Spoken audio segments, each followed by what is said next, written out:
بسم اللہ الرحمن الرحیم، السلام علیکم ورحمۃ اللہ۔ جس طریقے سے آئین کی ترامیم کی گئی ہیں اور غیر اخلاقی قسم کے حربے ہتھ کنڈے استعمال کیا گئے اور اس کے نتیجے میں وجود میں آنے والی جو آئینی ترمیم ہے وہ بھی مکمل طور پر اپنی اخلاقی حیثیت کھو چکی ہے،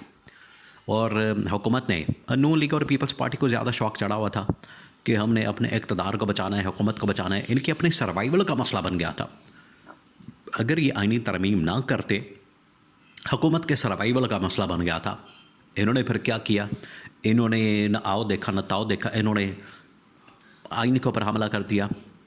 عدلیہ کے اوپر حملہ کر دیا اور جمہوریت کے اوپر حملہ کر دیا، اور تینوں کی تینوں چیزوں کا ان لوگوں نے جنازہ نکال دیا، جس کے اوپر پھر انا للہ و انا الیہ راجعون ہی پڑھا جا سکتا ہے، کیونکہ جو انہوں نے ملک کے اندر تباہی اور بربادی پھیری ہے پچھلے 6 مہینے سال کے اندر، بلکہ 2.5 سال کے اندر۔ شہباز شریف تو 2.5 سال سے بیٹھا ہوا ہے وزیر اعظم بن کے، آج ان کو اپنا اقتدار، اپنی حکومت خطرے میں نظر آ رہی تھی۔ آج ان کا جو اقتدار ہے وہ سارا کچھ خطرات سے دوچار ہو چکا تھا، اس لیے ان کو یہ آئینی ترمیم کرنی پڑی۔ اور یہاں پر یہ ایک بڑی بات کی جاتی ہے، یہ نون لیگ والے، پیپلز پارٹی والے شور مچاتے ہیں کہ ہم نے آج سے تقریباً کوئی 18 سال پہلے 2006 کے اندر چارٹر آف ڈیموکریسی کیا تھا، اور اس کے اندر یہ ہم نے شک ڈالی تھی کہ ہم نے آئینی عدالت بنانی ہے، تو آئینی عدالت بھی نہیں بنائی، اب آئینی بینچ بنا دیا ہے، وہ بھی خیر اسی طرح سے حکومت کے کنٹرول کے اندر ہے۔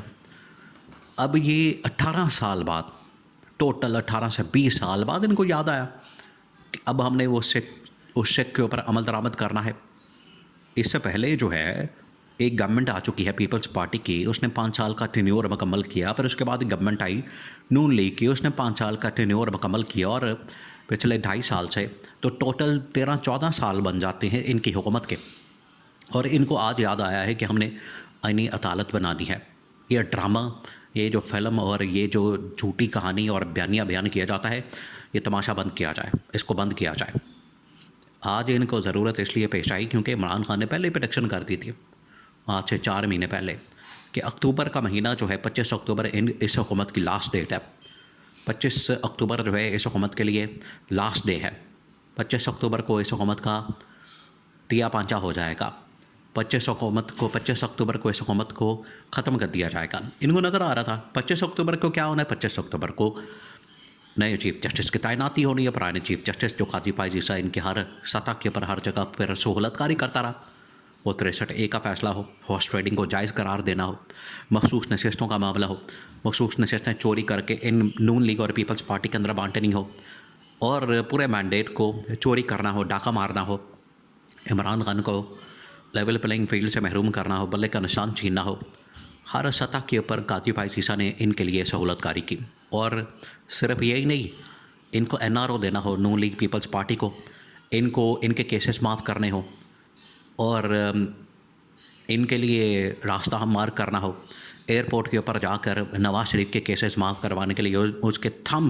امپریشن وہاں پر لیے جا رہے ہیں، تو اس سے بڑھ کر اور کیا ہو سکتا ہے کہ جو قاضی فائز عیسیٰ نے ان کے لیے سہولت کاری کی، اس کو نوازنا بڑا ضروری تھا، اور اس کے لیے ان لوگوں نے راستہ نکالا تھا کہ آئینی ترمیم کے ذریعے سے ہی قاضی فائز عیسیٰ کو نوازا جا سکتا ہے، اور جسٹس منصور علی شاہ کا راستہ روکنا، کیونکہ جسٹس منصور علی شاہ آ گیا تو اس نے نہیں چھوڑنا، اس نے تو بخیوں ٹھیڑ دینے، پرخ سے اڑا دینے اس نے حکومت کے، اور اس نے مخصوص نشستوں کے اوپر بھی عمل درآمد کروانا ہے فیصلے پر،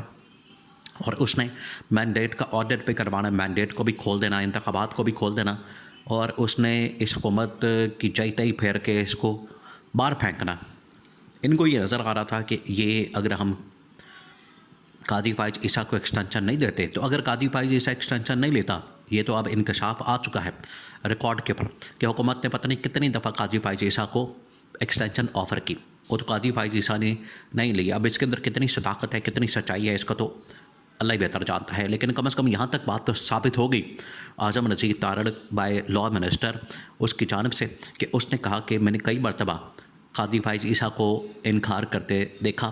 اور اس نے انکار کیا، تو اس کا مطلب ہے کہ آفر کی جا رہی تھی، اس نے آگے سے انکار کیا۔ یہ انکار کی بات تو قاضی فائز عیسیٰ کرے تو سمجھ آتی ہے، لیکن آدھی بات تو ثابت ہو گئی کہ آفر جو ہے وہ جا رہی تھی، تو کس مقصد کے لیے جا رہی تھی؟ یہ نون لیگ والے بتائیں، شہباز شریف بتائے، یہ پوری گورنمنٹ بتائیں کس مقصد کے لیے آفر بار بار جاری تھی جس کو وہ انکار کر رہا تھا؟ وہ کس مقصد کے لیے جا رہی تھی؟ وہ اسی مقصد کے لیے جا رہی تھی کہ قاضی بھائی جیسا صاحب آپ 3 سال کے لیے اور بیٹھے رہیں، آپ زندگی بھر کے لیے بیٹھے رہیں، ہم بھی بیٹھے ہوئے آپ بھی بیٹھے رہیں، اقتدار کی خاطر، ملک کی خاطر نہیں، اقتدار کے لیے، عہدے کے لیے، بدر بانٹ کے لیے۔ یہ ملک ان لوگوں نے کیا ماسی بیڑا بنا لیا ہے؟ ملک بنا لیا ہے کہ آپ نے یہاں پر گھر کی لانڈی بنا لیا ہے، اس کو جب مرضی استعمال کر لیا جائے، جب بھی مرضی اس کو استعمال کریں، جو مرضی کریں اس کے ساتھ۔ یہ انہوں نے ملک کا کھلواڑ کر دیا۔ عمران خان تو ان کے بارے میں پہلے ہی بتا چکا ہے کہ یہ ملک کے ساتھ کیا حشر کرنے والے ہیں، ملک کے اندر کس طریقے سے تباہی اور بربادی پھیرنے والے ہیں۔ اب یہ بڑے ہی اس کے اوپر باویلا کر رہے ہیں، شور مچا رہے ہیں کہ ہم نے ربا کے اوپر یا انٹرسٹ کے اوپر یا IMF یہ سود کے اوپر جو ہے ہم نے ترمیم کی ہے۔ تو اگر انہوں نے سود کے خلاف ترمیم کی ہے تو تھوڑی سی ہمت کریں، پھر ان کو چیلنج کریں کہ شہباز شریف بطور وزیر اعظم، اسحاق ڈار بطور وزیر خارجہ اور وزیر خزانہ اورنگزیب یہ جائیں اور IMF کو کہہ کے دکھائیں، IMF کو کہیں کہ ہم نے سود کے خلاف آئینی ترمیم کر لی ہے، ہم نے سود کے خلاف آئینی ترمیم پاس کر لی ہے، لہٰذا ہمارے آئین کے اندر اب قانون کا حصہ بن گیا ہے، آئین کا حصہ بن گیا ہے کہ ہم نے سود نہیں دینا، تو آپ اپنا سود اب ہم سے ڈیمانڈ مت کریں۔ یہ پھر آج جا کے IMF کو کہتے ہیں، IMF دیکھیں ان کا کیا حشر کرتا ہے۔ یہ ڈرامے بازیاں بند کریں۔ آپ نے جو اپنے مفادات کی خاطر، اپنے انٹرسٹ کی خاطر، اپنی حکومت کی خاطر، اپنے اقتدار کی خاطر، اپنے NRO کی خاطر یہ جو جمہوریت کا جنازہ نکالا ہے، آئین کا جنازہ پڑا ہے، اور اسی طرح سے آپ نے عدلیہ کو دفن کر دیا، عدلیہ کی آزادی کو دفن کر دیا، اور یہ جو ان لوگوں نے کیا یہ الٹا ان کے اوپر پڑنا ہے۔ یہ ابھی چند دن ٹھہر جائیں، چند دن رک جائیں،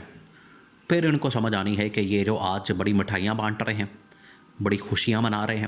بڑے ڈھول بجا رہے ہیں، بڑے بھنگڑے ڈال رہے ہیں، بڑا شور مچا رہے ہیں، بڑے نعرے لگا رہے ہیں، اور بڑے بھنگڑے اور ڈانس کر رہے ہیں کہ ہم نے آئینی ترمیم پاس کروا لی ہے، تو ٹھہر جائیں، ان کے ساتھ ہوتی کیا ہے ان کو پتہ لگ جانا ہے۔ اسٹیبلشمنٹ کے کنٹرول میں پوری کی پوری عدلیہ چلی گئی ہے، اور وہ جس طریقے سے ان کو تکنی کا ناچ نچائیں گے ان کو لگ پتہ جائے گا۔ نواز شریف ایسے ہی نہیں اپنی ناصوں کے اندر انگلیاں دے کے بیٹھا ہوا تھا، اس کو پتہ تھا کہ میرے ساتھ ہونے کیا والی ہے، اور ادھر سے اس کو پکڑا جائے گا، ادھر سے اس کو نکیل ڈالی جانی ہے، ادھر سے اس کو اٹھا کے تو باہر پھینکا جانا ہے۔ جیسے اس کو نکالا گیا ناصوں سے پکڑ کے نکال کے نکیل ڈال کے، اسی طرح سے شہباز شریف کا بھی حشر ہونا ہے۔ وہ اس کو میسج دے رہا تھا کہ بچہ یہ تمہیں مل کے سارے نکالیں گے، یہ اقتدار بچانے کی خاطر جو مرضی کر لیں، ان کا اقتدار نہیں بچنا، اور جو انہوں نے آج حملہ کیا یہ ان کے اوپر حملہ ہوگا۔